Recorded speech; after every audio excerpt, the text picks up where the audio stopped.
Eu esperava há 20 anos por um telefonema que nunca chegava. 20 anos enviando presentes que se dissolviam no vazio. 20 anos discando números que chamavam, até que uma voz robótica me mandava deixar uma mensagem. E eu deixava. Dezenas, centenas de recados ao longo de 2 décadas. Feliz aniversário, Juliana. Sinto tanto a sua falta. Leonardo, é a mamãe. Eu só queria saber como você está. Tenho pensado em vocês dois o dia todo. Espero que estejam bem. Mandando um grande abraço. Eu amo vocês. Mas nunca, nem uma única vez em 20 anos recebi uma resposta. Nem uma ligação de volta, nem uma mensagem de texto, nem sequer um e-mail frio e distante. Nada. O silêncio havia se tornado minha única companhia. A resposta constante a cada tentativa desesperada de manter viva uma relação que meus filhos haviam decidido enterrar, sem ao menos me avisar pessoalmente. Esta manhã, acordei no meu pequeno apartamento de 1 quarto, o mesmo lugar onde moro sozinha desde que meu marido morreu, há 23 anos. As paredes estão cobertas de fotografias de quando Juliana e Leonardo eram crianças. Ali está Juliana, com seu vestido rosa de formatura do primário. Leonardo, com seu uniforme de futebol de salão, sorrindo aquele sorriso que costumava iluminar meu mundo inteiro. Fotos de aniversários, de natais, de viagens para o litoral paulista que fazíamos quando ainda tínhamos muito pouco dinheiro, mas muito amor. Ou assim eu pensava. Todas as manhãs eu me levanto e olho para aquelas fotos. E todas as manhãs eu me pergunto em que momento eu deixei de existir para eles. Preparei uma xícara de café e me sentei em frente à janela, olhando a rua. Hoje é quarta-feira, um dia comum. Apenas mais um dia nesta vida de espera que já não espera mais nada. Por hábito, chequei o celular. 0 chamadas perdidas, 0 mensagens. O mesmo de sempre. Abri a galeria de fotos e olhei as imagens dos presentes que enviei ao longo desses anos. Sempre tiro uma foto antes de enviá-los, como se precisasse de uma prova de que tentei, de que não desisti, de que continuei sendo a mãe deles, mesmo que eles tivessem parado de ser meus filhos. No ano passado, enviei a Juliana um chale de cachemire que me custou R$1.000. NUNCASOUBASEELARECEBAU. HA-DON 6 MESES MENDEIPARALEONACANETBLANCPARASEUESCRITOEDRIO $1,000 nunca subsidiar recebi ponte em 6 meses. Mandei para Leonardo uma caneta Montblanc para seu escrito o Rio R.On. 200 que gastei da minha pequena aposentadoria do INSS. Ele nunca mencionou o recebimento. Em todo aniversário, todo Natal, todo feriado importante, eu enviava algo. E todas as vezes, o silêncio devolvia a certeza de que, para eles, eu já não existia. Vesti uma calça social preta e uma blusa branca simples. Aos 69 anos não me importo mais em impressionar ninguém, mas ainda mantenho minha dignidade. Saí para uma caminhada na praça perto do meu prédio, algo que faço todas as manhãs para não enlouquecer dentro destas 4 paredes. Vi outras mulheres da minha idade passeando com seus netos, rindo, tirando fotos, dividindo um picolé. Eu nunca conheci meus netos. Sei que Juliana tem 2, um menino e uma menina. Descobri pelo Facebook há 4 anos, na época em que eu ainda checava os perfis deles antes que me bloqueassem. Leonardo tem uma filha. Também soube disso pelas redes sociais, nas migalhas de informação que consegui coletar antes que fechassem essa porta completamente também. 3 netos que não sabem meu nome, que não sabem que eu existo, que cresceram pensando que a avó simplesmente não está por perto. Voltei para casa por volta do meio-dia e encontrei um envelope na minha caixa de correio. Era um convite elegante, impresso em papel cartonado marfim grosso com letras douradas. Abri com as mãos trêmulas.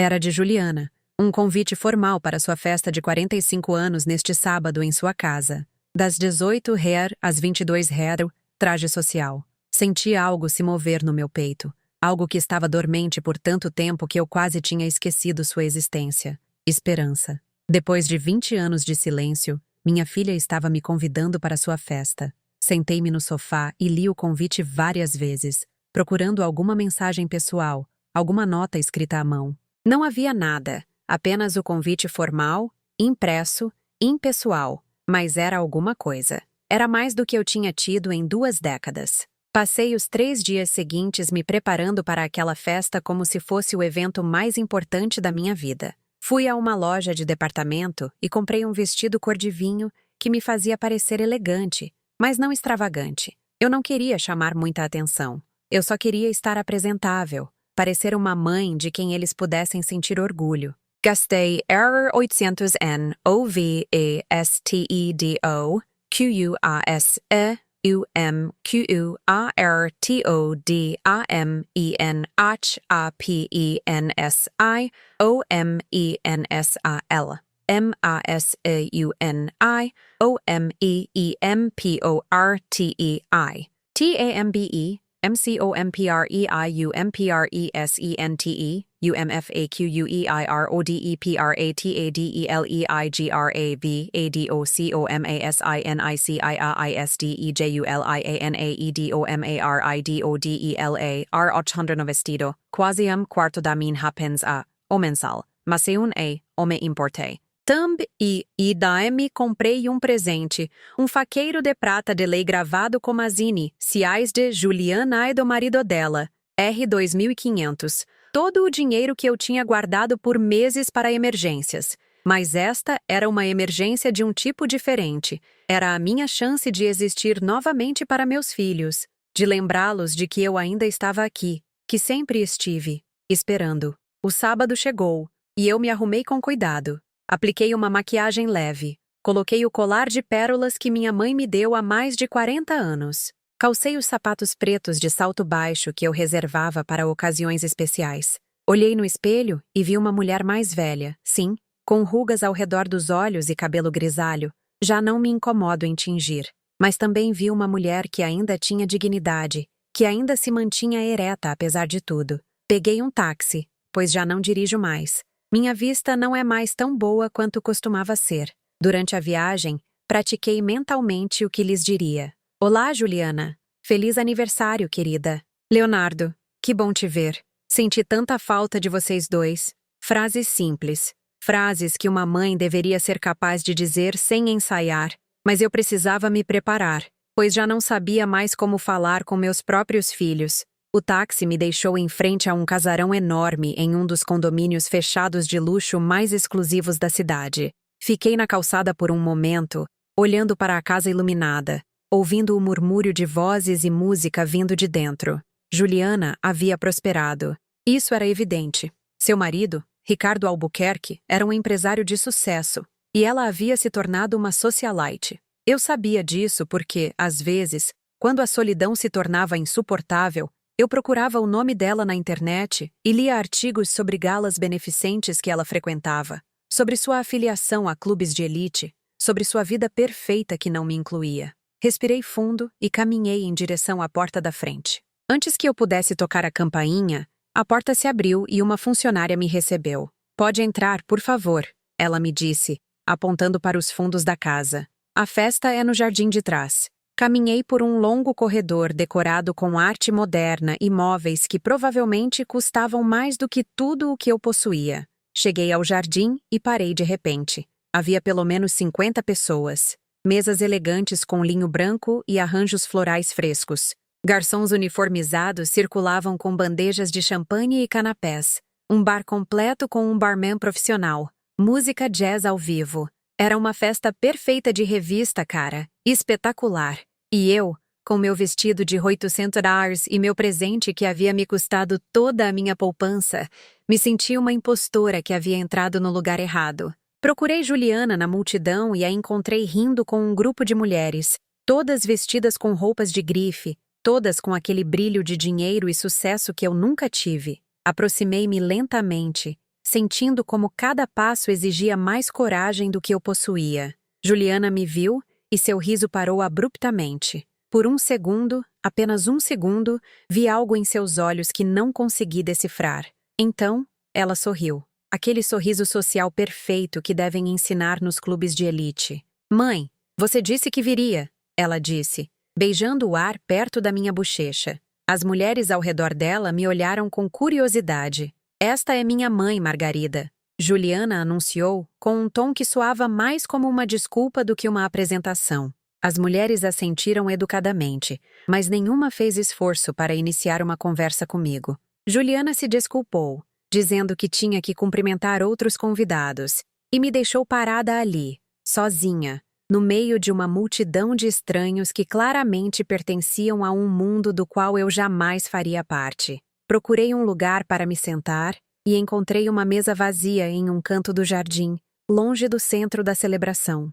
De lá, eu podia observar tudo sem atrapalhar ninguém, que era exatamente o que parecia ser esperado de mim. Vi Leonardo entrar no jardim, vindo da casa. Meu filho, com 42 anos, um advogado corporativo de sucesso, vestido em um terno que provavelmente custava mais de 8.000 reais. Ele entrou rindo com um grupo de homens ao seu redor, como se fosse alguém realmente importante. Eu o observei se mover entre os convidados com aquela confiança que só o dinheiro e o sucesso proporcionam. Ele me viu. Eu sei que ele me viu, porque nossos olhos se encontraram por uma fração de segundo. E então ele simplesmente virou a cabeça e continuou sua conversa, como se eu fosse apenas mais uma cadeira de jardim, invisível, inexistente. Foi assim que me senti após 20 anos de chamadas não atendidas. E foi assim que ele confirmou que eu, efetivamente, era. Um garçom se aproximou e me ofereceu champanhe. Peguei apenas para ter algo nas mãos, algo para fazer com elas além de apertá-las no meu colo. Dei um gole e o líquido me pareceu amargo, embora provavelmente fosse do tipo caro, do tipo que essas pessoas bebiam sem pensar duas vezes. Olhei ao redor e vi famílias inteiras conversando, rindo, se abraçando. Vi uma mulher mais velha, provavelmente da minha idade, cercada pelo que pareciam ser seus filhos e netos, todos atentos a cada palavra que ela dizia. Senti uma pontada de dor tão intensa no peito que tive que fechar os olhos por um momento. Era isso que eu tinha sonhado. Era isso que eu pensei que teria quando criei meus filhos, quando sacrifiquei tudo por eles, quando trabalhei em 2 empregos para que pudessem ir a boas escolas, quando fiquei acordada noites inteiras cuidando deles quando estavam doentes. As lembranças começaram a inundar sem que eu pudesse impedi-las. Juliana tinha 8 anos quando teve pneumonia. Passamos 3 noites no hospital, e eu não saí do lado dela por um segundo. Cantei canções para que dormisse. Li histórias. Prometi a ela que tudo ficaria bem. Quando finalmente saímos do hospital, ela me abraçou e disse que eu era a melhor mãe do mundo. Onde estava aquela menininha agora? Onde estava minha filha que me abraçava e precisava de mim? Leonardo tinha 12 anos quando o pai morreu. Foi um ataque cardíaco súbito, sem avisos, sem tempo para despedidas. Meu marido se foi e nos deixou sozinhos. Eu com 2 filhos para criar e dívidas para pagar. Leonardo chorou por semanas. Toda noite ele vinha para o meu quarto e se deitava ao meu lado, porque tinha medo de que eu fosse embora também. Eu o abracei e prometi que nunca o abandonaria, que sempre estaria ali por ele. Que ironia! Eu cumpri minha promessa. Foram eles que me abandonaram. O distanciamento não foi da noite para o dia. Foi gradual, como uma doença silenciosa que consome tudo sem que você perceba, até ser tarde demais. Quando Juliana se casou, 18 anos atrás, eu ainda fazia parte da vida dela. Estive no casamento, ajudei nos preparativos. Chorei ao vê-la caminhar até o altar, mas depois do casamento, os telefonemas se espaçaram. Uma vez por semana, virou uma vez a cada 15 dias, depois uma vez por mês, depois nada. Quando eu perguntava se estava tudo bem, ela sempre tinha uma desculpa. Estou muito ocupada, mãe. Sabe como é ser recém-casada. Ricardo e eu estamos viajando muito a trabalho. Tenho muita coisa para fazer. Sempre havia algo mais importante do que eu. Leonardo se casou 15 anos atrás. Ele nem me convidou para o casamento. Descobri 3 meses depois, quando um primo distante mencionou isso casualmente. Ah, a mamãe pensou que eu já soubesse. Liguei para ele chorando, exigindo uma explicação. Sua resposta foi fria, mecânica, como se estivesse falando com um cliente aborrecido e não com a mãe. Foi um casamento pequeno, íntimo. Não queríamos fazer algo grande. Sabe, a Sara e eu somos pessoas reservadas. Não leve para o lado pessoal. Mas como eu poderia não levar para o lado pessoal? Ele era meu filho, era o casamento dele, e ele nem sequer considerou que eu deveria estar lá. Essa foi a primeira vez que entendi que algo havia mudado fundamentalmente em nossa relação. que não era mais uma simples fase de afastamento, mas uma decisão consciente de me apagar de suas vidas. Os aniversários eram o pior. Todo ano, sem falta, eu enviava presentes. Pesquisava o que eles poderiam gostar. Gastava dinheiro que não tinha. Embalava cada presente com cuidado. Escrevia longos cartões dizendo o quanto eu os amava, o quanto eu sentia falta. Nunca recebi um agradecimento, nem uma mensagem confirmando que os pacotes haviam chegado. Nada. Há 5 anos, enviei a Juliana um casaco de lã italiana que vi em uma boutique e que eu sabia que ela adoraria. Custou-me R$ 1.500, R$ 1.500, R$ 1.500, que tirei da minha poupança. Dinheiro que eu deveria ter usado para consertar o vazamento do meu banheiro. Enviei com uma carta dizendo que havia pensado nela ao vê-lo, que a lembrava de quando era pequena e amava casacos elegantes. Semanas se passaram, depois meses. Nunca soube se ela o recebeu. Para o aniversário de Leonardo, há 3 anos, comprei uma edição especial do livro infantil favorito dele. Era uma edição de colecionador com ilustrações originais, encadernada em couro. Custou-me $1.400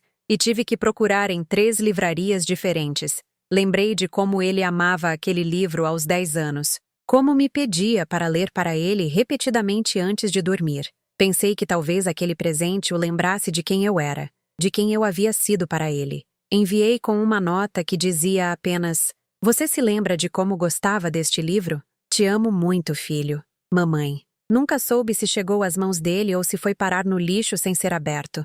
O silêncio foi minha única resposta. Os natais eram particularmente dolorosos, como sempre. Passava os feriados completamente sozinha no meu apartamento, assistindo a filmes natalinos na televisão e tentando não pensar que Juliana e Leonardo estavam celebrando com suas próprias famílias sem sequer me enviar um zap. 4 natais atrás, ousei aparecer na casa de Juliana sem avisar. Toquei a campainha e ela mesma abriu a porta. A surpresa em seu rosto rapidamente se transformou em aborrecimento mal disfarçado. "Mãe, o que você está fazendo aqui?" Ela me perguntou sem me convidar a entrar. Atrás dela, eu podia ver uma enorme árvore de Natal, decorações elegantes. Ouvi risos de crianças. Meus netos estavam ali, a poucos metros de mim, e eu nem sabia os nomes deles. Eu só queria dar um oi, entregar um presente, eu disse, estendendo uma sacola com brinquedos que havia comprado para as crianças. Juliana pegou a sacola sem olhar o conteúdo. "Obrigada, mãe, mas estamos no meio de um jantar de família. A gente conversa outro dia, tá?" E ela fechou a porta. Fiquei parada na varanda dela por não sei quanto tempo, olhando para aquela porta fechada, ouvindo os risos que vinham de dentro. Jantar de família. Eu era a família dela, e estava do lado de fora, excluída, rejeitada, invisível. Caminhei até o ponto de ônibus mais próximo porque não tinha dinheiro para um táxi. Era véspera de Natal, e o frio me gelava até os ossos. Cheguei ao meu apartamento depois da meia-noite, tirei os sapatos e me sentei no sofá, no escuro. Não acendi a pequena árvore que havia colocado no canto da sala. Não pus música natalina. Apenas fiquei ali, no silêncio, finalmente entendendo que não importava o quanto eu insistisse. Não importava quantos presentes eu enviasse. Não importava quantas vezes eu ligasse para eles. Eles tinham decidido que eu não fazia mais parte de suas vidas. Tentei falar com eles sobre isso uma única vez. Foi há 2 anos. Consegui que Leonardo atendesse o telefone. Provavelmente porque liguei de um número desconhecido. E ele pensou que era algo do trabalho. "Filho, eu preciso falar com você", eu disse com a voz trêmula. "Preciso entender o que aconteceu. Por que vocês me tiraram de suas vidas?" Houve um longo silêncio do outro lado da linha. Então, ele suspirou. Aquele suspiro de aborrecimento que as pessoas usam quando têm que lidar com algo que consideram uma perda de tempo. "Mãe, não seja dramática. Nós não tiramos você de nada.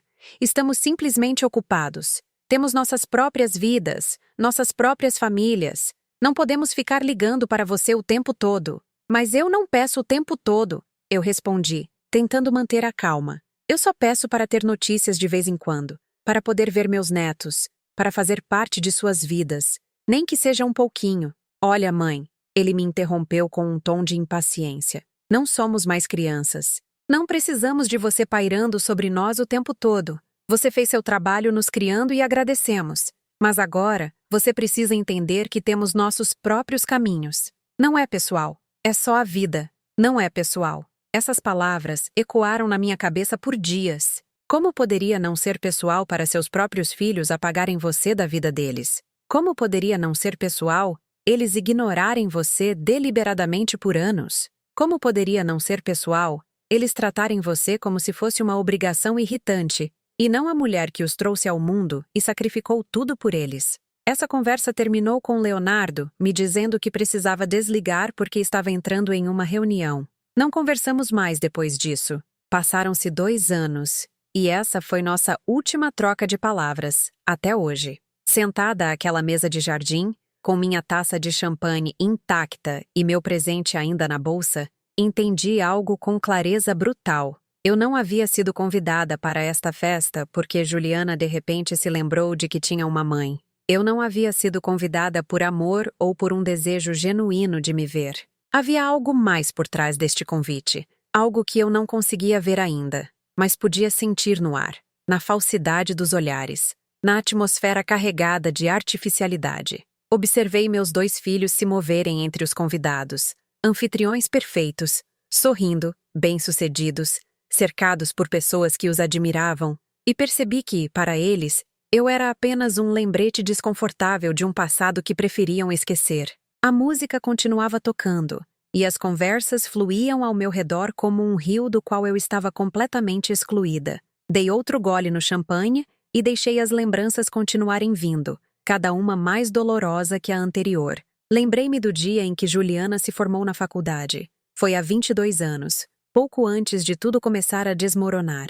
Eu estava na primeira fila, aplaudindo mais alto do que qualquer um, quando chamaram o nome dela. Depois da cerimônia, eu a abracei e disse o quanto estava orgulhosa. Ela sorriu, me abraçou de volta e disse: "Mãe, tudo o que sou é graças a você." Essas palavras me sustentaram por anos. Eu me agarrava a elas toda vez que o silêncio se tornava insuportável. Mas agora, vendo a mulher que ela havia se tornado, me perguntei se ela alguma vez falou a sério ou se eram apenas palavras vazias ditas em momentos de emoção. Quando Juliana engravidou do primeiro filho, descobri 6 meses depois. Não foi ela quem me contou. Foi uma vizinha dela que casualmente me viu no supermercado e me deu os parabéns por eu ser avó em breve. Eu congelei no meio do corredor de cereais, sorrindo como uma idiota, enquanto a mulher continuava falando sobre o quanto eu deveria estar animada. Quando cheguei em casa, liguei para Juliana imediatamente.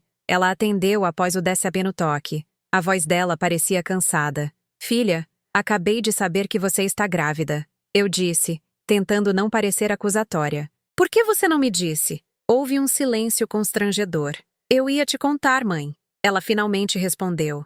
"É que eu estou muito ocupada com médicos e tudo mais. Sabe como é?" Não, eu não sabia como era, porque ela nunca me incluía em nada. Perguntei quando o bebê nasceria, se ela precisava de ajuda com alguma coisa, se eu podia ir visitá-la. Ela me deu respostas curtas e evasivas. "Ainda dá tempo, mãe. A gente vê. Estou bem. Não se preocupe." Quando meu neto finalmente nasceu, descobri 2 semanas depois. 2 semanas. Meu primeiro neto estava no mundo há 14 dias, e eu não tinha ideia. Desta vez, foi Leonardo quem mencionou algo acidentalmente em uma mensagem de texto que me enviou por engano. Uma mensagem claramente destinada a outra pessoa, dizendo que bom que Juliana e o bebê já estão em casa. Respondi imediatamente perguntando que bebê, quando ele havia nascido, qual era o nome dele. Ele me ligou 1 hora depois. A voz dele tinha aquele tom de aborrecimento que já me era familiar.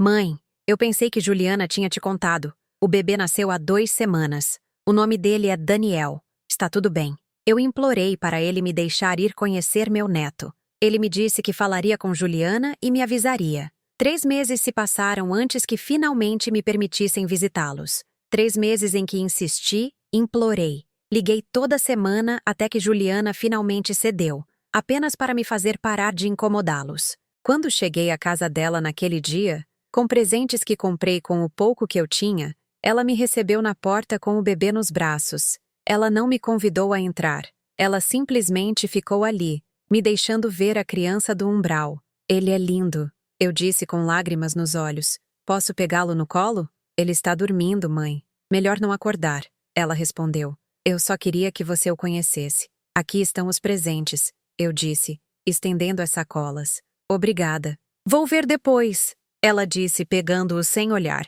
Eu tenho que ir, mãe. O bebê precisa mamar logo. E foi isso. Meu primeiro encontro com meu neto durou menos de 5 minutos, parada na porta da casa da minha filha, como se eu fosse uma vendedora ambulante. Chorei o caminho todo de volta para casa. Chorei por aquele menino que nunca me conheceria de verdade, que cresceria sem saber quem era a avó, que provavelmente nem saberia meu nome. Quando o segundo filho dela nasceu, 2 anos depois, eu nem me incomodei em esperar que me contassem. Chequei o Facebook dela obsessivamente até ver as fotos do nascimento. Uma menina, minha neta. Enviei flores para o hospital, mas nunca soube se ela as recebeu. Mandei presentes para a casa dela, roupas caras de bebê que levei meses para juntar dinheiro para comprar. Nunca recebi confirmação de que haviam chegado. Era como enviar mensagens para o vazio, gritos para o silêncio que nunca tinham resposta. Com Leonardo, foi o mesmo ou pior. A esposa dele, Sara, engravidou, e eu descobri através de uma postagem nas redes sociais que alguém compartilhou. Eles nem sequer me deram a notícia diretamente. Liguei para Leonardo, mas ele não atendeu. Enviei mensagens de parabéns. Nada. Tentei entrar em contato com Sara diretamente, mas ela havia me bloqueado em todas as plataformas. Era como se eu fosse um vírus do qual eles precisavam se proteger. Uma ameaça a ser mantida afastada. Quando minha neta do lado de Leonardo nasceu, ninguém me disse nada. Descobri 3 meses depois, quando uma prima postou uma foto de família onde o bebê aparecia. 3 meses. Minha família celebrando um novo membro. E eu nem sabia que ela existia. Tentei visitá-los. Fui à casa deles sem avisar, exatamente como havia feito com Juliana. Toquei a campainha várias vezes, mas ninguém abriu, mesmo sabendo que estavam lá dentro porque vi movimento atrás das cortinas. Fiquei lá como uma boba por meia hora, batendo e batendo, até que uma vizinha saiu e me perguntou se eu precisava de ajuda. Estou esperando meu filho, expliquei, sentindo a humilhação queimar minhas bochechas. A mulher me olhou com pena. Acho que não tem ninguém em casa, minha senhora. Ela me disse gentilmente, embora ambas soubéssemos que era mentira. Saí de lá com o coração quebrado em pedaços, entendendo que meus próprios filhos preferiam se esconder de mim a abrir a porta e conversar por 5 minutos. Os aniversários dos meus netos eram outro tipo de tortura. Eu enviava presentes religiosamente para cada um. Brinquedos, roupas, livros. Eu gastava o que não tinha, tentando comprar até mesmo um pequeno espaço na vida deles. Mas eu nunca soube se meus netos abriam aqueles presentes, se gostavam, se sequer sabiam quem os enviava. Provavelmente Juliana e Leonardo os recebiam e guardavam ou doavam sem dizer às crianças de quem vieram. Era mais fácil assim. Mais fácil me apagar por completo do que explicar por que a avó que eles nunca veem continua enviando coisas. Há 2 anos, enviei a Daniel, meu neto mais velho, uma bicicleta de R2000 PARAOSIU 8 UANIV IRSA RIO R2000 para o Zeu Uanivers A Rio Ponte R2000 que levei 6 meses para economizar. Enviei com um cartão que dizia: para meu querido neto, espero que você aproveite esta bicicleta tanto quanto sua mãe aproveitou a dela na sua idade. Eu te amo, mesmo que não nos conheçamos. Sua avó, Margarida. Nunca soube se Daniel recebeu aquela bicicleta. Nunca soube se ele leu meu cartão. Provavelmente Juliana o jogou no lixo antes que ele pudesse ver. Era mais fácil manter a narrativa de que eu simplesmente não existia, de que por algum motivo misterioso, a vovó não estava presente na vida deles. Mais fácil do que admitir que eles me haviam excluído conscientemente, que haviam tomado a decisão deliberada de me cortar da família. Olhei para onde Juliana estava agora, cercada por suas amigas elegantes, rindo de algo que alguém havia dito. Eu me perguntei se ela alguma vez pensava em mim. Se alguma vez, no meio de seus dias perfeitos e ocupados, ela parava por um segundo para se lembrar da mulher que a havia criado, que havia trabalhado em 2 empregos para lhe dar tudo o que precisava, que havia sacrificado todos os dias de sua vida por ela. Lembrei-me das noites em que eu trabalhava como caixa de supermercado e depois limpando escritórios para poder pagar a escola particular onde Juliana queria estudar. Lembrei-me de como minhas mãos ficavam vermelhas e inchadas de tanto esfregar o chão. Mas eu continuava porque queria que minha filha tivesse oportunidades que eu nunca tive. Lembrei-me de quando Leonardo precisou de aulas particulares de matemática porque estava com dificuldades na escola. Essas aulas custavam US$ 300 por hora. Eu arrumei um terceiro emprego vendendo cosméticos de porta em porta nos fins de semana só para poder pagar aquele professor. Meus pés doíam tanto. Havia noites em que eu não conseguia dormir, mas eu fiz isso porque ele era meu filho, porque eu queria que ele tivesse sucesso, que fosse longe. E eles foram longe. Os dois foram longe. Juliana com sua mansão e seu marido rico e suas festas elegantes. Leonardo com seu escritório de advocacia e seu terno de grife e sua vida perfeita. Eles foram tão longe que me deixaram para trás, como se eu fosse um bicho atropelado na estrada. Algo que serviu ao seu propósito e que agora não era mais necessário. Eu os observei se moverem entre seus convidados e senti algo novo além da dor. Senti raiva. Uma raiva fria e límpida que começava a despertar depois de 20 anos dormindo sob camadas de tristeza e negação. Eu passei 2 décadas implorando pela atenção deles, implorando por migalhas de afeto, enviando presentes como se pudesse comprar um lugar em seus corações. E todo esse tempo eles estiveram me ignorando deliberadamente, conscientemente, cruelmente. Um garçom passou e deixou uma bandeja de canapés na minha mesa. Olhei para eles sem apetite. Comida cara, servida em pratos elegantes para pessoas que provavelmente nem a apreciariam, porque estavam acostumadas a esse nível de luxo. Pensei na minha geladeira quase vazia em casa, em como eu tinha que calcular cada compra de supermercado para que minha pensão durasse o mês inteiro. Pensei nos $2,000 que gastei naquela bicicleta que provavelmente acabou sendo doada ou no porão, pegando pó. Pensei em todos os reais que enviei em presentes ao longo de 20 anos. Dinheiro que eu deveria ter usado para mim, para tornar minha vida mais confortável, para não ter que me preocupar tanto toda vez que chegava uma conta de luz ou água. A raiva continuava crescendo. Não era uma raiva explosiva. Não era o tipo de raiva que faz você gritar ou quebrar coisas. Era uma raiva fria, calculista. A raiva de quem está finalmente enxergando a verdade com clareza total. Meus filhos não haviam me esquecido acidentalmente. Eles não estavam ocupados demais sem perceber. Eles ativamente escolheram me apagar de suas vidas. Escolheram não atender meus telefonemas. Escolheram não responder minhas mensagens. Escolheram manter seus filhos longe de mim. Escolheram fechar a porta na minha cara, literal e figurativamente. E eu, como uma boba, continuei insistindo, implorando, enviando sinais de fumaça, esperando que algum dia eles se lembrassem de que eu existia. Mas hoje, sentada nesta festa onde claramente eu não pertencia, onde eu nem sabia por que havia sido convidada depois de tanto tempo, algo mudou dentro de mim. Algo se quebrou definitivamente, mas não da maneira dolorosa de antes. Quebrou de uma forma libertadora. Percebi que eu não queria mais continuar implorando. Não queria mais continuar sendo invisível para as 2 pessoas que deveriam me amar mais do que qualquer um no mundo. Não queria mais continuar vivendo nesta agonia de esperança constante e decepção garantida.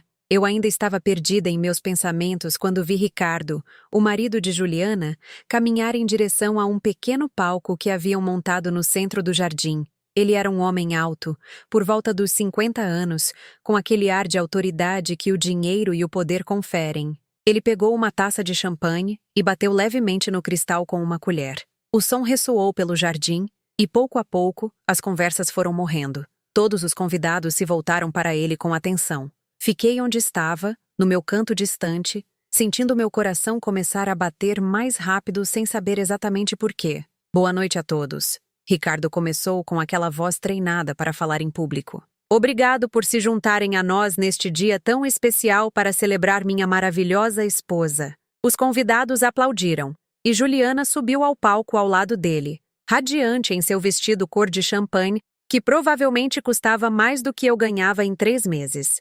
Eles se beijaram enquanto todos aplaudiam, e eu senti algo se retorcer no meu estômago. Ricardo continuou falando sobre a sorte que tinha por ter Juliana em sua vida, sobre tudo o que haviam construído juntos, sobre seus planos para o futuro. Eu escutava pela metade, ainda tentando entender por que eles haviam me convidado depois de tanto tempo. Então, Ricardo disse algo que me fez prestar total atenção. Eu também quero aproveitar este momento para fazer um anúncio importante, ele disse, olhando para a multidão. Como muitos de vocês sabem, Juliana e eu temos trabalhado em um projeto muito especial. Ele fez uma pausa dramática, e eu vi Leonardo se aproximar do palco com um sorriso no rosto. Meu filho subiu os degraus e parou ao lado de sua irmã e cunhado. Os três pareciam perfeitos ali em cima, como uma fotografia de revista de pessoas bem-sucedidas e felizes. Temos o prazer de anunciar, Ricardo continuou, que adquirimos um lindo terreno no litoral, com vista para o mar, onde construiremos uma casa de praia para toda a família. Uma casa onde poderemos nos reunir, criar memórias, fortalecer nossos laços familiares. Os convidados aplaudiram com entusiasmo. Eu estava paralisada na minha cadeira. Família. Ele havia dito família, mas eu nem sabia desse projeto. Ninguém havia me mencionado nada, obviamente, porque eu não fazia parte daquela família de que eles estavam falando. Leonardo pegou o microfone como o advogado da família. Ele continuou com aquele tom profissional que usava. Tenho coordenado todos os aspectos legais desta aquisição. E quero dizer que esta casa de praia não é apenas uma propriedade. É um legado que deixaremos para nossos filhos e para os filhos de nossos filhos. Um lugar onde a família Albuquerque se reunirá por gerações. Mais aplausos. Senti a raiva fria que havia começado a despertar se tornar mais intensa. A família Albuquerque. Eu era Margarida Ross. Eu lhes havia dado aquele sobrenome de solteira, mas claramente eu não estava incluída neste legado. Juliana pegou o microfone das mãos do irmão, e para tornar isso ainda mais especial, ela disse com um sorriso que não alcançava seus olhos: queremos que este investimento seja algo do qual todos nós participemos. Então, algo aconteceu que me deixou congelada. Juliana me procurou com o olhar entre todos os convidados. Quando nossos olhos se encontraram, seu sorriso aumentou, mas havia algo nele que me deu arrepios. Mãe, ela disse, apontando para mim, por que você não sobe aqui conosco? Todos os convidados se viraram para me olhar. 50 pares de olhos me observando, enquanto eu permanecia sentada, sem saber o que fazer. Vamos, mãe, Juliana insistiu. Não seja tímida. Minhas pernas mal responderam, mas consegui me levantar. Caminhei em direção ao palco, sentindo cada olhar fincado nas minhas costas. Subi os degraus com cuidado, meus sapatos de salto baixo fazendo barulho contra a madeira. Quando cheguei ao topo, Juliana colocou um braço em volta dos meus ombros em um gesto que poderia parecer afetuoso para qualquer um que não soubesse da nossa história. Vejam, ela disse, dirigindo-se aos convidados. Aqui está minha mãe, Margarida. Depois de tantos anos, ela finalmente está aqui conosco. Havia algo na maneira como ela disse essas palavras que soava falso, ensaiado. Ricardo continuou a falar. Como eu estava dizendo, queremos que esta casa seja um investimento familiar. E para isso, precisamos que todos os membros da família contribuam com sua parte. Meu coração começou a bater ainda mais rápido. Onde tudo isso ia parar? Leonardo olhou diretamente para mim. Mãe, eu sei que o papai te deixou a casa onde vocês moravam com ele. A casa que você vendeu há alguns anos. Senti como se o chão se movesse debaixo dos meus pés. Como ele sabia disso? Eu havia vendido aquela casa 5 anos atrás, quando a manutenção se tornou muito cara, e eu precisava de algo menor e mais fácil de administrar. Com esse dinheiro, comprei meu apartamento atual e me restou uma pequena reserva.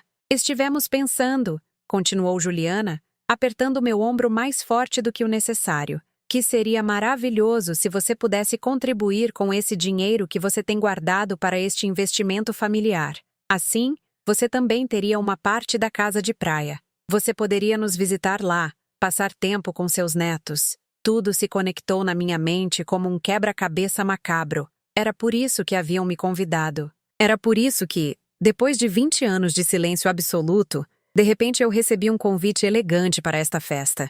Não era porque sentiam minha falta. Não era porque finalmente haviam percebido que tinham uma mãe. era porque precisavam do meu dinheiro. Precisavam da poupança que eu havia acumulado com a venda do único imóvel que possuía. A casa que meu marido e eu compramos juntos, onde criamos nossos filhos, onde construímos uma vida. Quanto dinheiro você tem dessa venda, mãe? Leonardo perguntou como se estivesse em uma reunião de negócios e não falando com a mãe na frente de 50 estranhos. Eu não conseguia falar. As palavras estavam presas na minha garganta. Ricardo interveio com um sorriso que fingia ser gentil.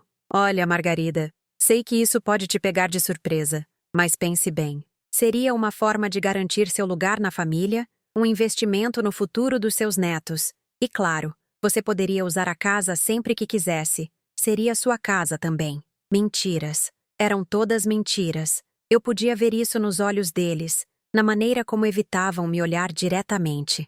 Em como Juliana havia soltado meu ombro e agora mantinha distância física, mesmo estando no mesmo palco. Estamos colocando a maior parte, acrescentou Juliana, mas pensamos que você gostaria de fazer parte disso.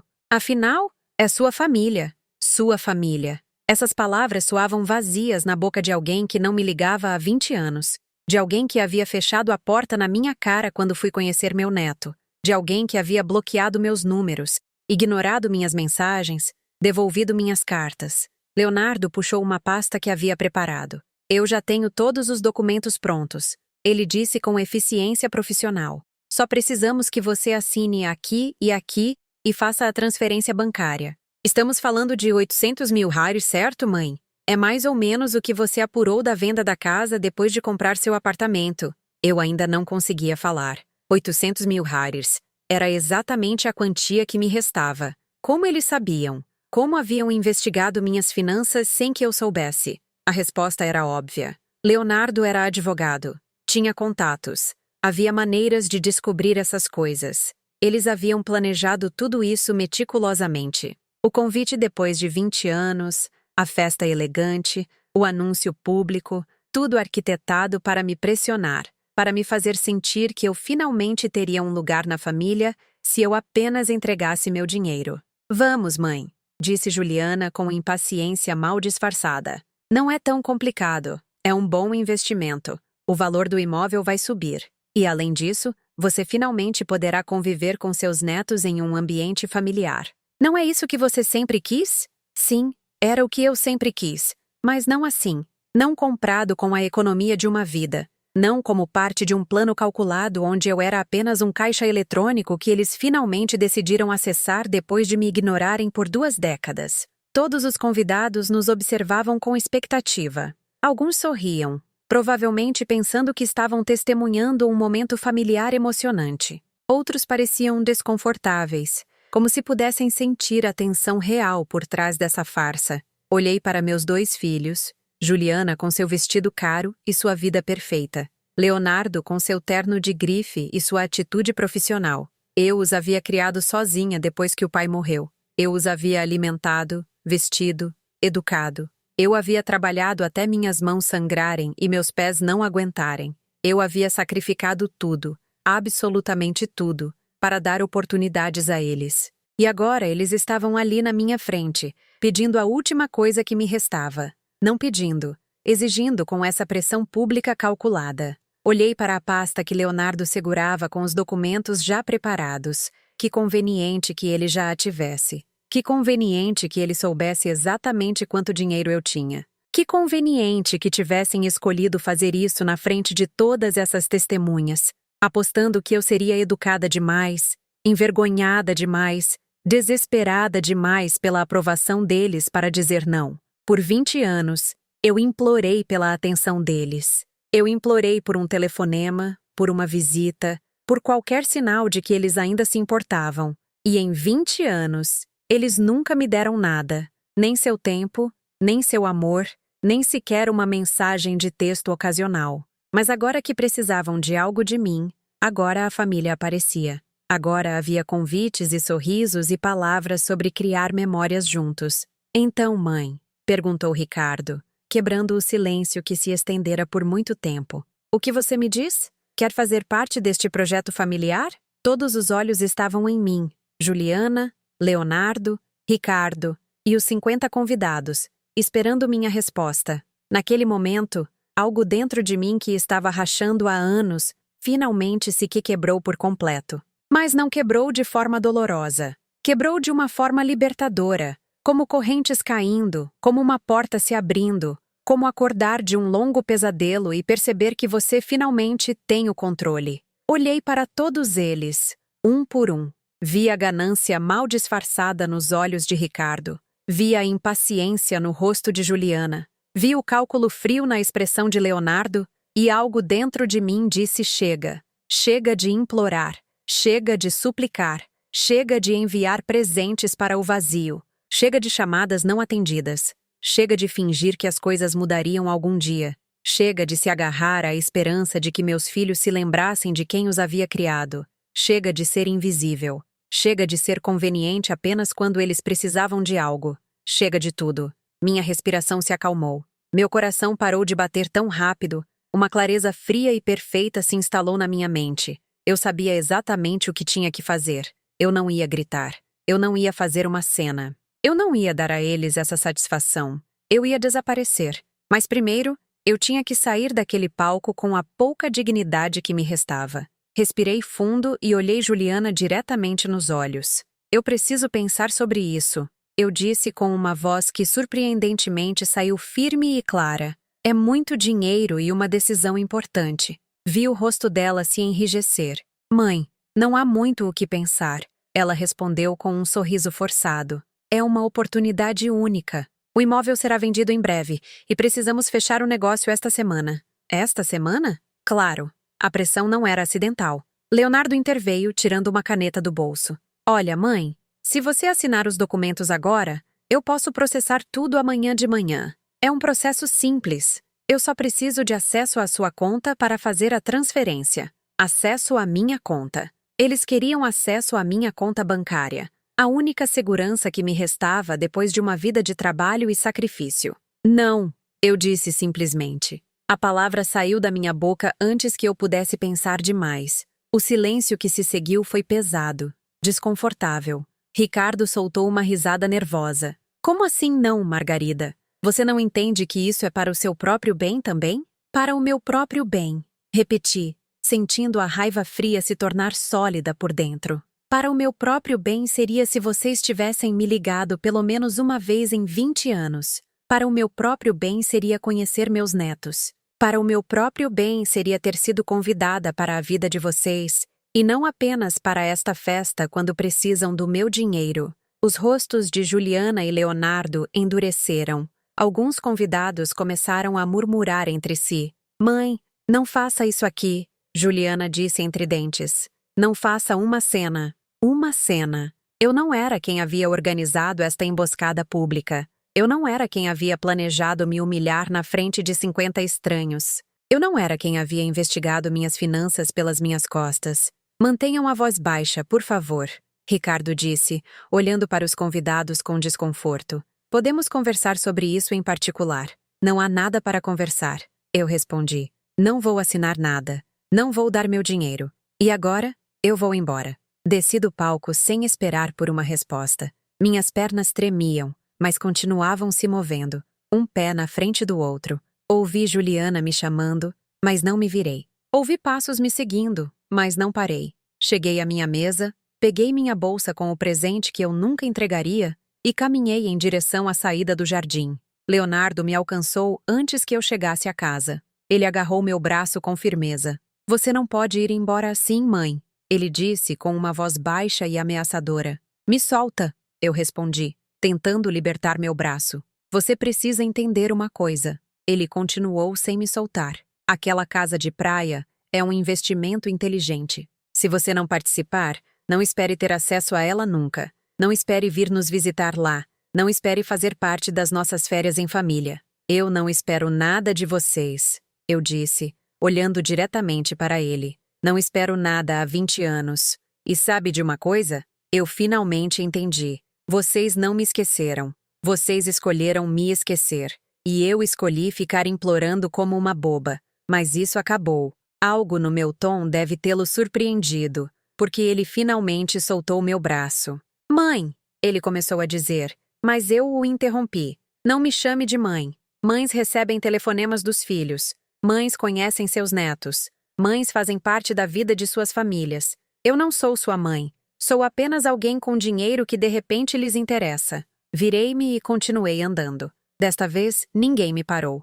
Saí daquela casa, daquele jardim perfeito, daquela farsa de celebração familiar. Liguei para um táxi na rua e esperei sob as luzes da entrada enquanto a festa continuava lá dentro, como se nada tivesse acontecido. Provavelmente, Ricardo já estava fazendo outro brinde, distraindo os convidados, salvando a face. Quando o táxi chegou, entrei e dei meu endereço ao motorista. Olhei pela janela enquanto nos afastávamos daquela mansão iluminada. E naquele momento, com uma clareza que eu nunca tive antes, eu soube exatamente o que ia fazer. Eu não ia mais continuar implorando. Não ia mais continuar esperando. Não ia mais continuar sendo a mãe invisível que existia apenas quando eles precisavam dela.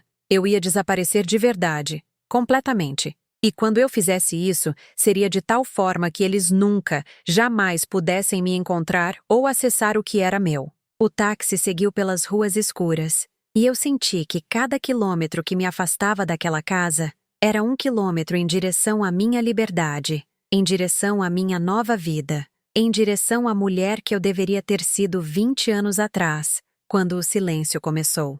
Mas antes, tarde do que nunca. Cheguei ao meu apartamento depois da meia-noite. Tirei o vestido cor de vinho e o dobrei cuidadosamente, sabendo que nunca mais o usaria. Coloquei meu velho roupão e me sentei à mesa da cozinha com uma xícara de chá que eu não tinha intenção de beber. Eu só precisava de algo quente nas mãos, enquanto minha mente trabalhava com uma clareza que eu nunca havia experimentado. Eu não sentia dor, não sentia tristeza.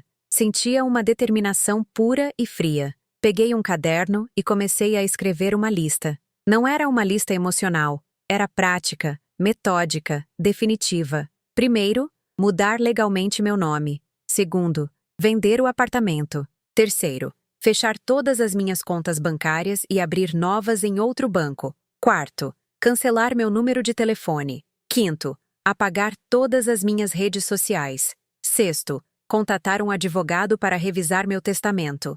A lista continuou. Cada ponto era um passo em direção ao meu desaparecimento completo. Eu não ia deixar rastros. Eu não ia deixar portas abertas. Eu não ia dar a eles a chance de me encontrarem quando precisassem de algo de mim novamente. Fiquei acordada a noite toda, planejando cada detalhe. Quando a segunda-feira amanheceu, vesti roupas confortáveis e saí do meu apartamento com um propósito claro. Minha primeira parada foi no escritório de uma advogada que encontrei online, uma que não tinha nenhuma conexão com Leonardo ou seu círculo profissional. Ela era uma mulher de 50 e poucos anos chamada Sara Nogueira. Expliquei minha situação sem entrar em muitos detalhes emocionais, apenas os fatos. Quero mudar meu nome completo, eu disse a ela, e preciso fazer isso de uma maneira difícil de rastrear.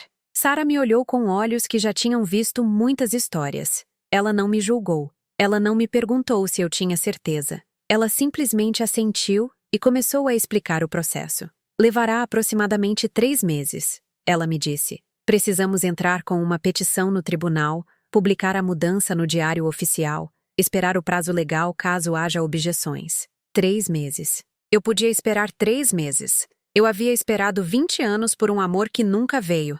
Eu podia esperar 3 meses pela minha liberdade. E o testamento? Eu perguntei. Preciso mudá-lo também. Sara puxou formulários e começou a fazer perguntas. Você tem beneficiários atuais? Sim, eu respondi. Meus 2 filhos. Mas eu quero removê-los completamente. Quero que tudo o que eu tenho vá para uma instituição de caridade quando eu morrer. Ela anotou tudo sem fazer comentários. Eu também preciso revisar qualquer documento onde eles possam aparecer como contatos de emergência, procuração ou beneficiários de seguro. Quero removê-los de tudo. Sara levantou os olhos. Isso é muito definitivo, Sra. Ross. A senhora tem absoluta certeza? Eu a olhei diretamente nos olhos. Eu não existo para eles há 20 anos. É hora de eles pararem de existir para mim também. Só que desta vez, será legal e permanente. Ela assentiu e continuou a tomar notas. Vamos revisar tudo. Contas bancárias, seguros, imóveis, documentos médicos. Vamos garantir que eles não tenham acesso a nada que seja seu. Paguei-lhe uma taxa de 4.000 reais e saí com uma pasta cheia de documentos que eu tinha que assinar. Minha próxima parada foi o banco. Pedi para falar com o gerente e expliquei que precisava encerrar todas as minhas contas e abrir novas em um banco completamente diferente. O homem me olhou confuso. Há algum problema com o nosso serviço, senhora? Não, eu respondi. Eu só preciso fazer mudanças na minha vida financeira. É pessoal. Ele me ajudou a encerrar as contas. Ele me deu cheques administrativos com o dinheiro que eu tinha em cada uma. 860 mil reais no total. Tudo o que me restou da venda da casa, mais a pequena poupança que eu havia acumulado ao longo dos anos. Saí de lá e fui diretamente para outro banco, do outro lado da cidade. Abri novas contas no meu nome atual, sabendo que em 3 meses eu as mudaria para o novo nome. Depositei todo o dinheiro e pedi que não houvesse nenhuma informação pública associada a essas contas. Voltei para casa exausta, mas satisfeita com o progresso do primeiro dia. Nas semanas seguintes, continuei executando meu plano com precisão cirúrgica. Contratei uma imobiliária para vender meu apartamento. Disse a eles que precisava vender rápido e estava disposta a baixar um pouco o preço. Em 2 semanas, tive 3 ofertas. Aceitei a melhor, de uma jovem família que me pagou 700 mil reais. Não era tudo o que o apartamento valia, mas eu não me importei. O que importava era a velocidade e fechar aquele capítulo. Enquanto isso, procurei um novo lugar para morar. Algo pequeno em outra cidade onde ninguém me conhecesse. Encontrei um condomínio de 1 quarto em uma cidade litorânea, a 4 horas de distância. Era tranquilo, tinha vista para o mar e custava muito menos do que eu estava pagando atualmente. Comecei a empacotar minhas coisas lentamente. A parte mais difícil foi decidir o que fazer com as fotografias. Aquelas malditas fotografias cobrindo minhas paredes, lembrando-me todos os dias do que eu havia perdido. Juliana criança sorrindo para mim. Leonardo no uniforme da escola. Natais que celebramos juntos. Aniversários felizes. Férias na praia quando ainda tínhamos pouco, mas éramos unidos. Peguei cada porta-retrato e retirei as fotos. Olhei para elas uma por uma, permitindo-me sentir a dor pela última vez. Em seguida, coloquei todas em uma caixa. Eu não as joguei fora. Eu não conseguia fazer isso ainda. Mas as guardei no fundo de um armário, fora da minha vista. Quando terminasse a mudança, eu decidiria se as queimava ou se simplesmente as deixava esquecidas em algum lugar.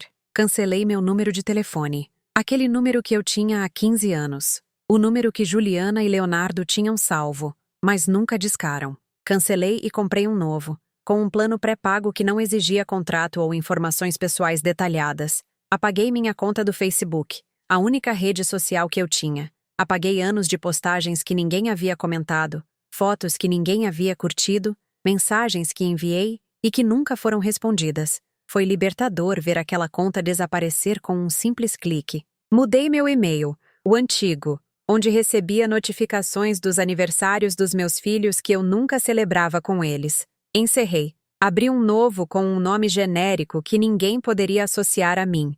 Semanas se passaram, e continuei trabalhando no meu plano com a dedicação de quem finalmente havia encontrado um propósito. Um dia, recebi uma ligação no meu telefone antigo, pouco antes de cancelá-lo. Era Leonardo. Meu coração deu um salto, mas não de esperança, e sim de raiva. Atendi sem dizer nada. Mãe, disse a voz dele do outro lado. Precisamos conversar. O silêncio se seguiu. Olha, eu sei que as coisas fugiram ao controle na festa da Juliana. Talvez a gente não tenha apresentado da melhor forma. Talvez, repeti com uma voz inexpressiva. Leonardo suspirou. O ponto é que a oferta ainda está de pé. Na verdade, conseguimos um preço melhor na propriedade da praia. Agora precisaríamos de apenas R$600. 000 de ASUAPARTE IMVZDOSR 600 e da sua parte, em vez dos R$ 800 mil. Que generosidade, eu disse sem emoção. Poxa, mãe, não seja assim. É um bom investimento. E além disso, seria bom para todo mundo ter um lugar para se reunir. Você poderia ver os netos mais vezes. Onde eu já tinha ouvido isso antes? Ah, sim. No jardim do casarão da Juliana, quando tentaram me emboscar na frente de 50 pessoas. Não estou interessada, Leonardo. Ponto final. Mas mãe, ele começou a dizer. Não me ligue mais. Eu o interrompi. Não quero saber da sua casa de praia, nem dos seus investimentos, nem da sua vida. Houve um silêncio de surpresa.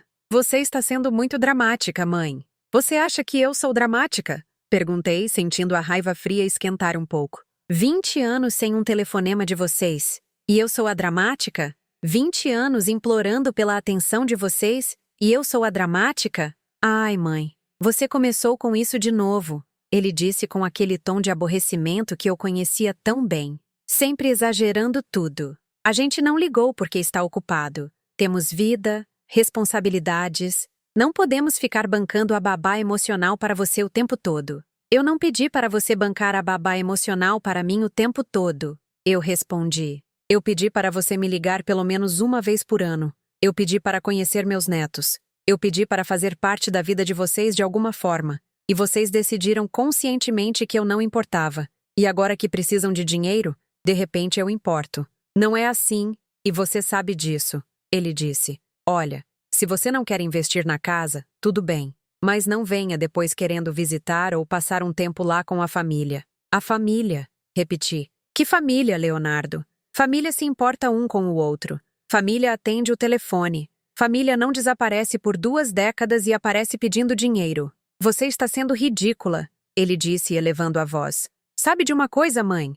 Faça o que quiser, mas não espere que a gente fique implorando para você fazer parte da nossa vida. Você nunca implorou por nada, eu respondi. Fui eu que implorei. Mas isso acabou, e desliguei. Imediatamente depois, desliguei o celular, tirei o chip da operadora e o cortei em pedaços com uma tesoura. Aquele número deixou de existir naquele momento. E com ele, a última conexão que Juliana e Leonardo tinham para me encontrar. 3 meses depois, minha transformação estava completa. O juiz havia aprovado a mudança do meu nome. Eu não era mais Margarida Ross. Eu era agora Selena Bastos. Um novo nome para uma nova vida. Ainda soava estranho quando eu dizia em voz alta, mas era o meu nome agora. Meu apartamento foi vendido e a negociação concluída. Eu não morava mais na mesma cidade. Mudei-me para aquela cidade litorânea onde ninguém me conhecia, onde eu podia caminhar na orla toda manhã sem esbarrar em ninguém do meu passado. Meu novo flat era pequeno, mas suficiente. Tinha uma varanda com vista para o mar, onde eu tomava meu café todas as manhãs, observando o nascer do sol. Era paz, era silêncio, era liberdade. Eu havia transferido todo o meu dinheiro para as novas contas, sob meu novo nome. 1.580 mil reais no total, entre o que eu tinha economizado e o que consegui com a venda do apartamento. Era mais do que suficiente para viver confortavelmente pelo resto da minha vida, se eu fosse cuidadosa. Sara Nogueira, minha advogada, havia finalizado todas as alterações legais. Juliana e Leonardo tinham sido removidos de absolutamente tudo. Meu testamento agora deixava tudo para uma fundação que ajudava mulheres idosas abandonadas por suas famílias. Era irônico e apropriado. Meu seguro de vida tinha o mesmo beneficiário. Meus documentos médicos não os listavam mais como contatos de emergência. Em caso de urgência, o nome que constava agora era o de Sara, que havia aceitado ser minha representante legal para tudo. Por 6 meses, eu não soube nada de Juliana ou Leonardo. 6 meses de silêncio absoluto, o que, para ser honesta, não era muito diferente dos últimos 20 anos, exceto que agora o silêncio era uma escolha minha, não deles. Eu era quem havia desaparecido, eu era quem havia cortado os laços, e isso me fazia bem. Eu me sentia poderosa.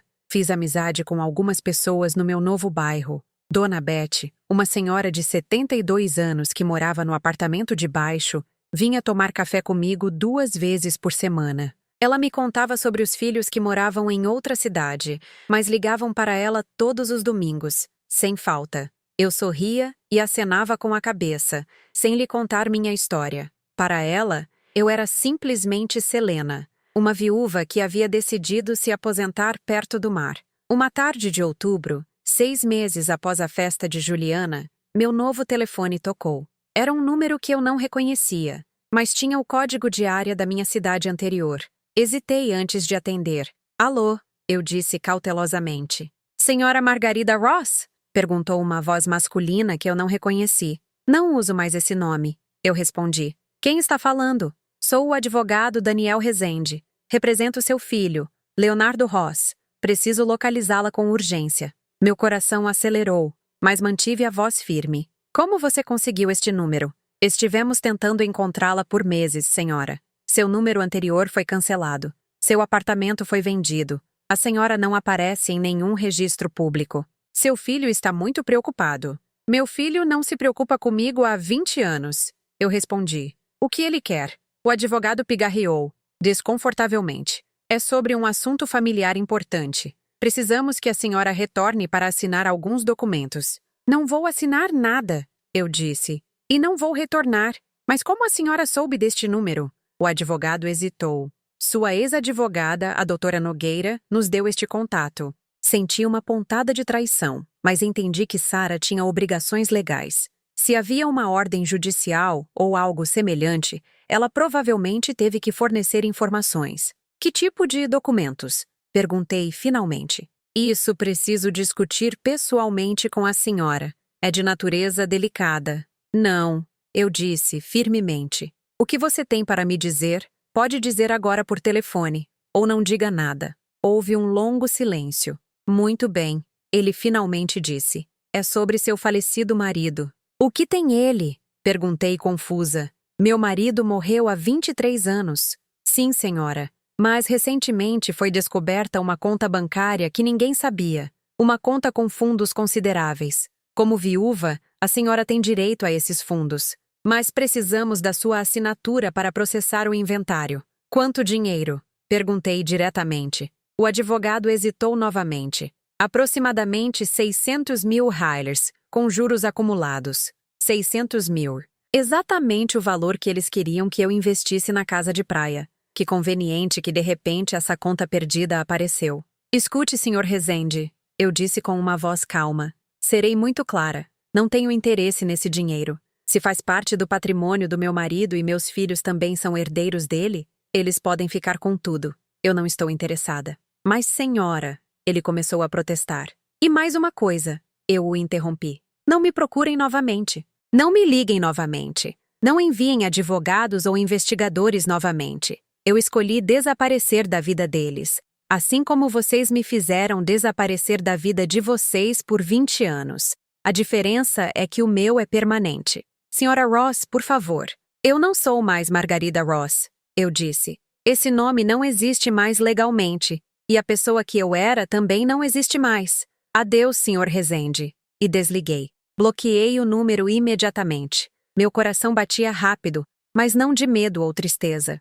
Era pura adrenalina. Eles tinham tentado me encontrar. Eles tinham contratado advogados. Eles tinham inventado uma história sobre uma conta bancária perdida.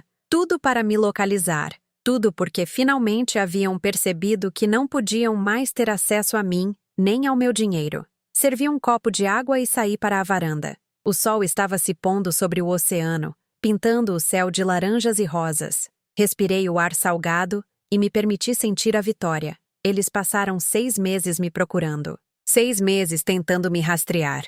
E eu simplesmente havia desaparecido. Mas eu sabia que isso não tinha acabado. Eu conhecia meus filhos. Eu conhecia a persistência deles quando queriam algo. Eles não desistiriam tão facilmente. Uma semana depois, recebi uma carta registrada. Veio de um fórum. Abri com as mãos trêmulas. Era uma intimação. Leonardo estava me processando por abandono de responsabilidade familiar. Li o documento com descrença. Alegava que eu, como mãe, tinha a obrigação moral e financeira de apoiar minha família, que eu havia feito promessas verbais de contribuir para investimentos familiares, que meu desaparecimento repentino havia causado danos emocionais aos meus netos que mal me conheciam. Era um absurdo, era ridículo, mas também era real. Liguei para Sara imediatamente. Recebi a intimação. Eu disse: eles podem realmente me processar por isso? Sara suspirou. Eles podem tentar, mas não tem caso. Você não tem obrigação legal de dar dinheiro a eles. Promessas verbais são impossíveis de provar. E abandono de responsabilidade familiar geralmente se aplica a pais de menores ou dependentes, não o contrário. Então, por que estão fazendo isso? Perguntei. Pressão, Sara respondeu. Eles querem te assustar, para que você apareça, para que você negocie. Querem que o processo legal a desgaste, até que você ceda e lhes dê o que querem. O que devo fazer? Perguntei. Comparecer à audiência, ela respondeu. Infelizmente, você não pode ignorar uma intimação judicial, mas eu estarei com você. E vamos deixar bem claro que eles não têm direito sobre seu dinheiro ou sua vida. A audiência foi marcada para um mês. Um mês em que eu teria que voltar para a cidade que havia deixado para trás, encarar os filhos que me abandonaram e defender meu direito de desaparecer da vida deles, assim como eles desapareceram da minha. Eu não estava assustada. Eu estava com raiva. Uma raiva fria e justa que me dava força. Passei aquele mês me preparando mentalmente. Pratiquei o que diria. Organizei todos os documentos que provavam minha história, os recibos dos presentes que enviei por anos, os prints das mensagens não respondidas, os registros das chamadas que nunca foram retornadas. Tudo. Se eles queriam jogar sujo, eu lhes mostraria exatamente o quão suja a conduta deles havia sido por 2 décadas. No dia da audiência, cheguei ao fórum com Sarah ao meu lado. Eu vestia um terno cinza simples e meu cabelo estava preso. Eu parecia apresentável, mas não intimidada. Ao entrar na sala de audiência, vi Leonardo sentado com seu advogado. Juliana também estava lá, vestida elegantemente como sempre. Ricardo estava sentado atrás deles. Eles olharam para mim quando entrei e vi algo em seus olhos que me satisfez profundamente. Surpresa. Eles não esperavam que eu aparecesse com tanta confiança. O juiz entrou e todos nos levantamos. Era um homem de 60 e poucos anos, com uma expressão séria. Ele se sentou e revisou os documentos à sua frente com a testa franzida. Muito bem, ele começou, olhando por cima dos óculos. Estamos aqui para uma ação movida pelo Sr. Leonardo Ross contra sua mãe, Sra. Margarida Ross, por abandono de responsabilidade familiar e quebra de promessas verbais. Antes de começar, preciso esclarecer algo. O juiz olhou diretamente para mim. Senhora, tenho documentos aqui que indicam que seu nome legal foi alterado há 6 meses. A senhora não é mais Margarida Ross, mas sim Selena Bastos. Isso está correto? Sim, Excelência. Eu respondi com uma voz clara. Está correto. Vi Leonardo e Juliana trocarem olhares de confusão e raiva. O juiz assentiu. Prosseguiremos, então, usando seu nome legal atual. Sr. Rezende, prossiga com sua argumentação. O advogado de Leonardo se levantou. Excelência, meu cliente e sua irmã sofreram abandono emocional e financeiro por parte de sua mãe. A senhora, ele começou a dizer Ross, mas se corrigiu. A senhora Bastos desapareceu sem aviso há 6 meses, cortando todo e qualquer contato com sua família. Isso causou considerável dano emocional, especialmente aos netos menores que sentem falta da avó. Tive que morder o lábio para não soltar uma risada amarga. Os netos que eu nunca conheci sentiam minha falta. Além disso, continuou o advogado, a senhora havia prometido verbalmente contribuir financeiramente para um projeto familiar, um investimento imobiliário que meus clientes planejaram contando com a participação dela. Ao desaparecer, meus clientes perderam a oportunidade de fechar aquele investimento, o que lhes causou perdas financeiras. Sarah se levantou. Objeção, Excelência. Não há prova escrita dessas promessas verbais. E quanto ao alegado abandono emocional, temos vastas evidências de que foi exatamente o contrário. O juiz levantou a mão. Chegaremos a isso. Sr. Rezende, o senhor tem alguma prova tangível dessas promessas verbais? O advogado hesitou. Temos testemunhos de pessoas presentes na festa de aniversário onde o assunto foi discutido. Testemunhos de pessoas que estavam naquela emboscada pública, eu pensei. O juiz pareceu cético. Continue. Gostaria de chamar a senhora Juliana Albuquerque para depor. Juliana se levantou e caminhou até o banco de testemunhas. Ela parecia perfeita como sempre. Cada fio de cabelo no lugar, suas roupas caras e elegantes. Ela jurou dizer a verdade e se sentou. Senhora Albuquerque, começou seu advogado. Pode descrever o relacionamento que a senhora teve com sua mãe ao longo dos anos? Juliana respirou fundo e assumiu sua postura de vítima. Minha mãe sempre foi uma pessoa muito difícil, ela começou. Depois que meu pai morreu, ela se tornou exigente, carente de atenção constante. Eu tentei manter contato, mas era exaustivo. Toda a conversa terminava com ela reclamando que não a visitávamos o suficiente, que não ligávamos o suficiente. Era um fardo emocional muito pesado. Cerrei os punhos sob a mesa, mas mantive o rosto neutro. E em relação ao investimento imobiliário, continuou o advogado. Sim, respondeu Juliana. Achamos que seria uma oportunidade maravilhosa para finalmente termos um lugar para nos reunirmos como família. Um lugar onde a mamãe pudesse passar tempo com os netos. Explicamos tudo a ela na minha festa de aniversário. Ela parecia interessada, disse que pensaria a respeito, mas depois desapareceu sem dar explicações. Vendeu a casa, mudou de nome, foi embora sem nos dizer onde. Ela nos deixou preocupados, sem saber se estava viva ou morta.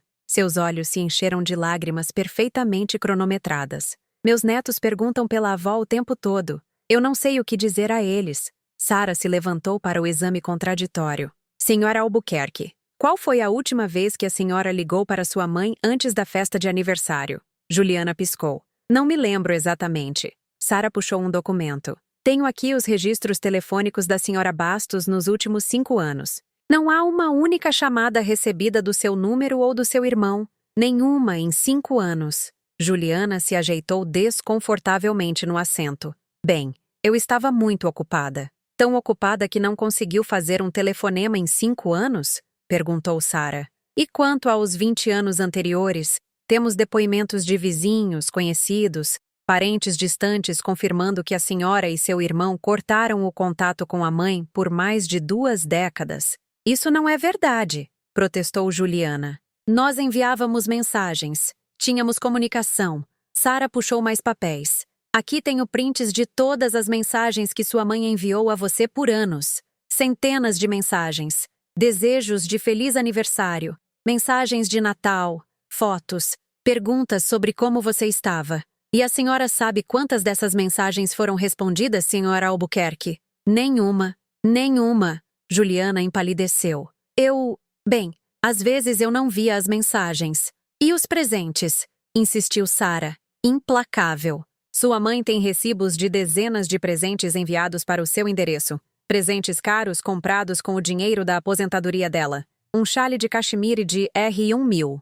UMFAQUEIROD. E PRATADIR1000. Um faqueiro de Pratade R2500. Uma bicicleta para seu filho de R$ 2.000. A senhora alguma vez agradeceu por esses presentes? Alguma vez a senhora a avisou que os havia recebido? Juliana não respondeu. E os netos? Continuou Sarah, incansável. Sua mãe foi à sua casa quando seu primeiro filho nasceu. A senhora a deixou parada na porta por menos de 5 minutos. Não a deixou entrar. Não a deixou segurar o bebê. É assim que a senhora trata uma avó que supostamente é tão importante para seus filhos? Foi. Juliana procurava palavras. Foi uma má hora. O bebê estava dormindo. 3 meses após o nascimento ainda era uma má hora? Perguntou Sarah. 6 meses depois? 1 ano depois? Em que momento exatamente a senhora planejava permitir que sua mãe conhecesse seus filhos? Ela está coagindo a testemunha. O juiz balançou a cabeça. Objeção indeferida. Quero ouvir a resposta. Juliana estava com lágrimas reais agora, não as encenadas de antes. Eu não sei. As coisas estavam complicadas. Complicadas? Repetiu Sarah. Ou a senhora simplesmente não se importava. Não se importou por 20 anos, até precisar do dinheiro da sua mãe para a sua casa de praia. Então, sim, a senhora se lembrou de que tinha uma mãe. Então, sim, a senhora a convidou para uma festa, não para se reconectar, mas para pressioná-la publicamente a dar-lhes 600 mil reais. Não é assim, protestou Juliana fracamente. Sarah se virou para o juiz. Excelência, este não é um caso de abandono maternal. É um caso de filhos adultos que abandonaram a mãe por 2 décadas e agora estão chateados porque ela finalmente assumiu o controle de sua própria vida e recursos financeiros. Eles não têm direito legal ao dinheiro da minha cliente. Não têm direito moral também, considerando como a trataram. Juliana desceu do banco de testemunhas, visivelmente afetada. Leonardo foi chamado para depor em seguida. Sua versão foi semelhante à da irmã. Falou sobre como eu era difícil, exigente, como eles haviam tentado manter contato, mas eu sempre queria mais. Sarah o destruiu, assim como Juliana, com evidências após evidências do silêncio e negligência deles ao longo dos anos. Finalmente fui chamada para depor. Caminhei até o banco de testemunhas de cabeça erguida. Jurei dizer a verdade, embora a verdade já estivesse mais do que clara nos documentos que Sarah havia apresentado. Senhora Bastos, começou Sarah. Pode explicar ao juiz por que a senhora decidiu mudar seu nome e se mudar? Olhei diretamente para o juiz. Por 20 anos tentei manter um relacionamento com meus filhos. Eu ligava e eles não atendiam. Eu enviava mensagens e eles não respondiam. Eu enviava presentes e nunca soube se recebiam. Eu ia às casas deles e eles fechavam a porta na minha cara. Meus netos têm 8, 6 e 4 anos. Eu nunca os peguei no colo. Nunca passei um aniversário com eles. Mal sei os nomes. Não porque eu não quisesse, mas porque meus filhos conscientemente me excluíram de suas vidas. Minha voz falhou um pouco, mas continuei. Por 20 anos, implorei pelo amor, pela atenção, por um pequeno espaço nas vidas perfeitas deles. E por 20 anos, eles me ignoraram completamente. Até precisarem de dinheiro. Aí sim, me convidaram para uma festa. Não para me reconectar, mas para me pressionar na frente de 50 estranhos a dar-lhes a economia de uma vida. E quando a senhora percebeu isso? Perguntou Sarah, embora soubesse a resposta. No momento em que me pediram para assinar documentos que já tinham prontos, eu respondi. No momento em que meu filho Leonardo me disse exatamente quanto dinheiro eu tinha, informação que ele só poderia ter obtido me investigando pelas minhas costas, foi quando entendi que, para eles, eu nunca fui a mãe. Eu era apenas uma conta bancária que finalmente decidiram acessar. Olhei diretamente para Leonardo e Juliana. E eu decidi que se para eles eu não existia, então eu realmente deixaria de existir. Legalmente, fisicamente, completamente. O juiz ouvia atentamente. Senhora Bastos, ele perguntou diretamente. O que a senhora deseja desta situação? Quero que me deixem em paz, Excelência. Eu respondi. Quero que respeitem minha decisão de viver minha vida sem eles, da mesma forma que eles viveram a vida deles sem mim por 20 anos. Eu não lhes devo nada. Não lhes devo dinheiro. Não lhes devo explicações. Não lhes devo minha presença. Eles tomaram a decisão deles há 20 anos. Eu tomei a minha há 6 meses, e minha decisão é final. O juiz assentiu e nos pediu para sair enquanto ele deliberava. Esperamos do lado de fora da sala de audiência por 30 minutos, que pareceram eternos. Leonardo e Juliana estavam do outro lado do corredor, conversando em voz baixa com o advogado deles. Eles não olharam para mim nenhuma vez. Finalmente, fomos chamados de volta. O juiz tinha os documentos organizados à sua frente, e sua expressão era séria, mas clara. Eu revisei todas as provas apresentadas. Ele começou. E devo dizer que este é um dos casos mais claros que já vi em muito tempo. Ele tirou os óculos e olhou diretamente para Leonardo e Juliana. Sr. Ross, Sr. Albuquerque, os senhores vêm a este tribunal alegando abandono por parte de sua mãe. No entanto, as evidências apresentadas demonstram exatamente o oposto. Por mais de 20 anos, a mãe de vocês tentou manter contato de todas as formas possíveis. Telefonemas não atendidos, mensagens ignoradas, presentes enviados sem confirmação, visitas rejeitadas em suas portas. Vi Leonardo cerrar o maxilar. Juliana olhou para baixo. O juiz continuou. Não há lei que obrigue uma mãe de filhos adultos e independentes a manter contato com eles se ela não desejar. Muito menos há lei que a obrigue a contribuir financeiramente para projetos de investimento dos filhos. As alegadas promessas verbais que os senhores alegam são impossíveis de verificar e, francamente, considerando o contexto apresentado, parecem mais uma invenção conveniente do que uma realidade. O advogado de Leonardo tentou interromper, mas o juiz levantou a mão. Eu não terminei. O que considero particularmente perturbador neste caso é o claro padrão de negligência emocional por parte dos requerentes para com a mãe, seguido por um interesse repentino quando descobriram que ela tinha recursos financeiros consideráveis. Isso não é amor filial. Isso é oportunismo. Portanto, prosseguiu o juiz, este tribunal indefere a ação em sua totalidade. A senhora Selena Bastos, anteriormente conhecida como Margarida Ross, não tem nenhuma obrigação legal, moral ou ética para com seus filhos adultos. Além disso, ordeno aos requerentes que cessem toda e qualquer tentativa de contato, localização ou assédio à senhora Bastos. Qualquer violação desta ordem resultará em acusações de assédio judicial. Caso encerrado. A batida de seu martelo ressoou na sala como um tiro. Senti algo se soltar dentro do meu peito. Era oficial. Era legal. Era definitivo. Sarah apertou minha mão sob a mesa. Leonardo se levantou abruptamente. Isso é ridículo, ele exclamou. Ela é nossa mãe. Ela tem obrigações conosco. O juiz olhou para ele severamente. Sr. Ross, sugiro que se sente e aceite o veredicto. Caso contrário, o considerarei em desacato. E me permito adicionar algo pessoal, embora não faça parte do veredicto oficial. Sou pai de 3 filhos e avô de 5 netos. Não consigo imaginar passar 20 dias sem falar com eles, muito menos 20 anos. O que os senhores fizeram com a mãe é imperdoável. O fato de virem agora chorar porque ela finalmente disse chega é patético. Saiam do meu tribunal. Leonardo ficou paralisado. Juliana havia começado a chorar. Lágrimas reais desta vez. Lágrimas de raiva e humilhação. Ricardo a pegou pelo braço, tentando conduzi-la para fora da sala, mas Juliana se soltou e caminhou até onde eu estava. Mãe! Ela começou com a voz embargada. Por favor, não faça isso. Podemos consertar as coisas. Eu a olhei nos olhos. Aqueles olhos que tanto se pareciam com os meus, mas me olhavam como se eu fosse uma estranha. Não há nada a consertar, Juliana. Eu disse com uma voz calma. Você e seu irmão tomaram a decisão de vocês há muitos anos. Vocês escolheram a vida de vocês sem mim, e eu respeitei. Agora eu escolhi a minha vida sem vocês, e preciso que respeitem a minha decisão. Mas nós somos sua família. Eu não sou. Família não desaparece por 20 anos. Eu respondi. Família não fecha a porta na sua cara. Família não ignora ligações e mensagens por 2 décadas. Família não aparece só quando precisa de dinheiro. Vocês não foram minha família por 20 anos. Eu não vou fingir que são agora. Virei-me para sair. Mas Leonardo bloqueou meu caminho.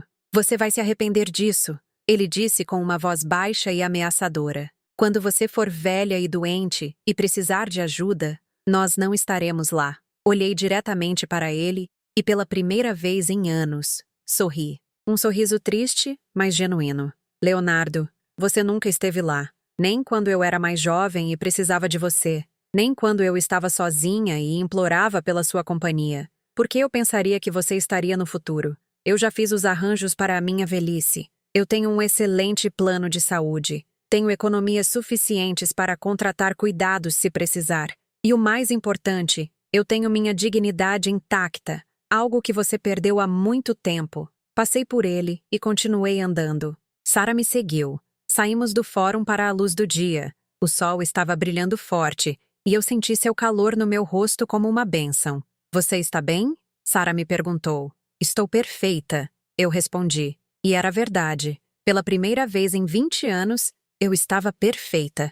Voltei para o meu flat à beira-mar naquela mesma tarde. Não fiquei nem mais um dia naquela cidade que não era mais minha casa. Durante a viagem de ônibus, olhei pela janela, pensando em tudo o que havia acontecido.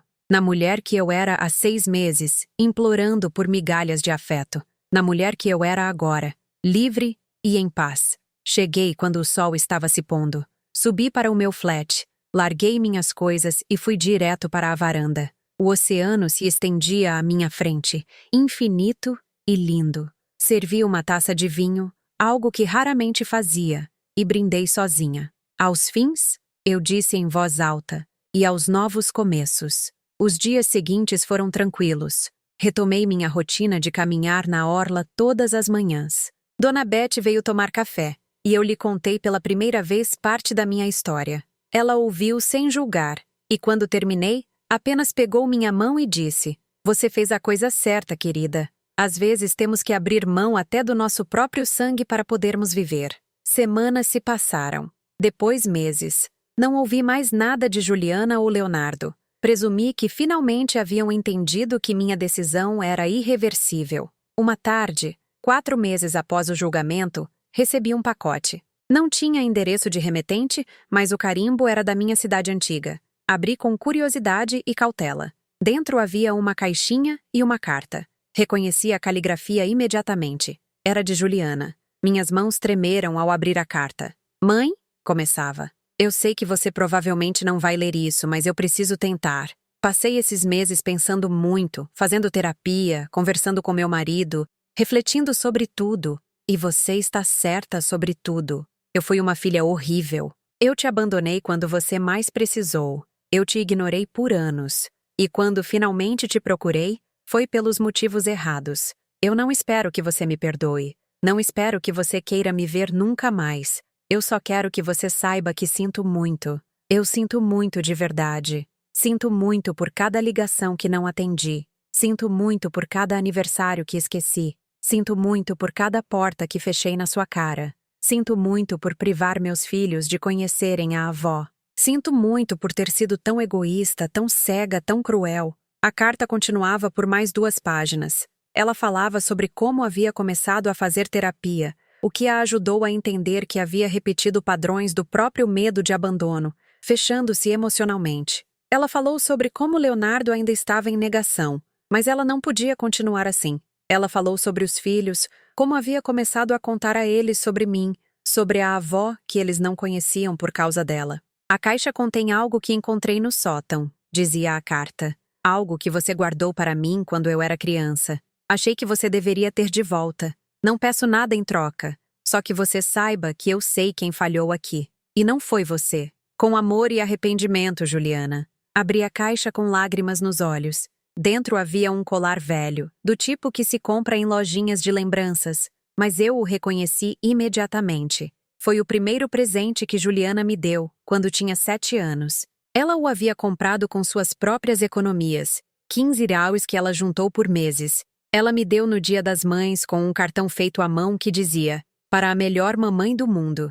Eu havia guardado aquele colar por anos como um tesouro. Ela deve tê-lo encontrado quando desocuparam minha casa antiga depois de vendê-la. Segurei o colar nas mãos e chorei. Não eram lágrimas de alegria ou de reconciliação.